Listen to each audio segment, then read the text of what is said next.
Alright, a blessed day mga ka-retriever. Usapang motorcycle po tayo ngayon, ano?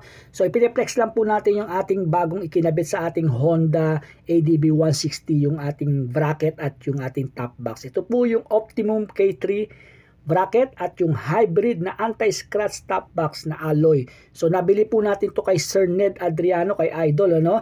Sa kanyang shop, sa Neddy Shop, located at Barangay Tagapo, Santa Rosa, Laguna. Napaka-quality po niyan.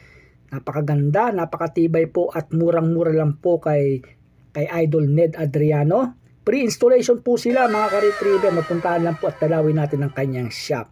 So yan po yung ating top box na piniplex natin. No? Sa gabi po makikita nyo po may reflectorize siya para visible siya sa lahat ng motorista para kitang-kita ka. No?